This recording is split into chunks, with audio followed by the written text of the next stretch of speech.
everyone, Wes Harrison with Above and Beyond Auto Repair, and I'm on my way back from Colorado from doing some indoor skydiving training, and I've got a 9-hour drive, so I thought I'd make some videos about the most common asked repair questions that I get. This video is about Honda timing belts, and Honda timing belts are kind of a different beast. On a Honda, if you don't do the timing belt before it breaks, it will bend valves.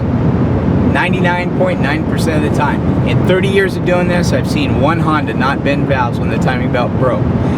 Timing belts don't always break while you're driving either. When you turn the car off and you go to restart it, it can strip the teeth off the belt then. I've seen it happen way too many times. Somebody pull into the gas station, turn the car off, run in, come back out, and it won't start. One big clue is when you go to start it, you'll hear a rap. That was the valves bending, and then it'll sound real funny when it cranks over, and it'll crank over faster than normal. And that's because there's no compression left in the engine. It's just ring, ring, ring, ring, ring, ring, ring, ring. Sounds kind of like that too. And the other part is, I know some Hondas call for 105,000 miles. I've seen the timing belts fail before 105,000 miles, according to the book. I've seen it more often than I'd like to see it by far, especially considering how great Hondas are. But for some reason in California, they say go 105,000 miles before changing the timing belt.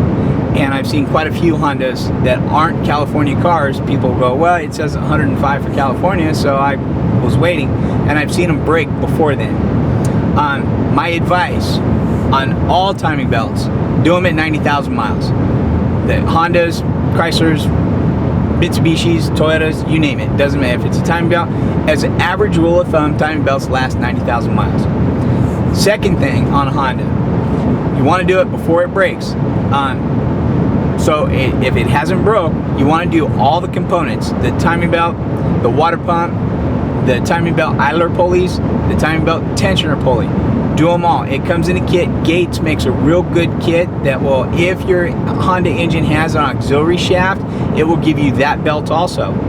Another thing, if your Honda engine has an auxiliary shaft belt, and it's a little bit older one, call the Honda dealer and see if they have an auxiliary shaft retainer kit. If they have one, then your car needs it. It's $4 or $5. Go to Honda, get it, put it on. I believe Dorman products, if you go to the auto parts store that carries Dorman products, Dorman makes one also. Most parts stores don't know that Dorman makes one, but they do. I bought them. You have to specifically ask them to look it up and find it. The kids at some of the other auto parts stores will be like, huh? Go to a good parts store and they'll find it and they can order it. But obviously, if you're in the job, just call Honda, because the guy at the parts counter at Honda, if you call him and say, do you have an auxiliary shaft retainer, he'll be like, yep, got one, come on down, get it. And maybe $7 at Honda. It's cheap. Put it in while you're doing the job. That'll prevent that problem. Do everything all at the same time. Now, can you tell by looking at the timing belt, can you tell how long ago it was changed or how many miles are on it? And the answer to that is no. You cannot tell, aside from getting a hold of the original invoice or a hold of the original owner and asking them, have you ever had the timing belt done? And if so, when? Depending on how many miles the Honda has. You can't tell by looking at it because it's so sealed in there so well that it's not exposed to the elements or anything, and it'll look brand new. It'll still say Honda right on it, and it'll look fairly new. But it could have 100,000 miles on it, and it could be ready to break. They don't crack like serpentine belts or anything else. So I hope this helps on your Honda timing belts. Do them at 90,000 miles. When you do the timing belt, do it all, or don't bother doing it. What happens is, if you try to get away with just doing just the timing belt and saving the money for the idler pulleys and for the water pump and the tensioner pulley, what'll happen is those won't last as long as the next timing belt will. And one of the two, either the water pump or the idler pulley, could lock up and break the timing belt and bend all the valves. And guys, if it has bent valves, it makes it very expensive. I mean, very expensive. It'll take a $700-800 job with everything and turn it into $1,500 to $1,700, and you'll be without a car for at least a week.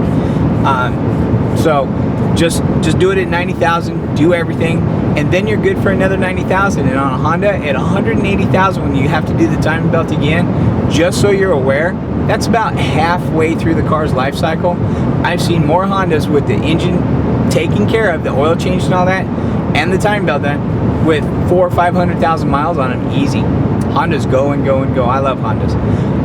This is Wes Harrison with Above and Beyond Auto Repair, and if you have any questions, feel free to give us a call at 816-453-8282, and I'll try to answer any questions that you have and help guide you in the right direction. You can find us online at aboveandbeyondautorepair.com.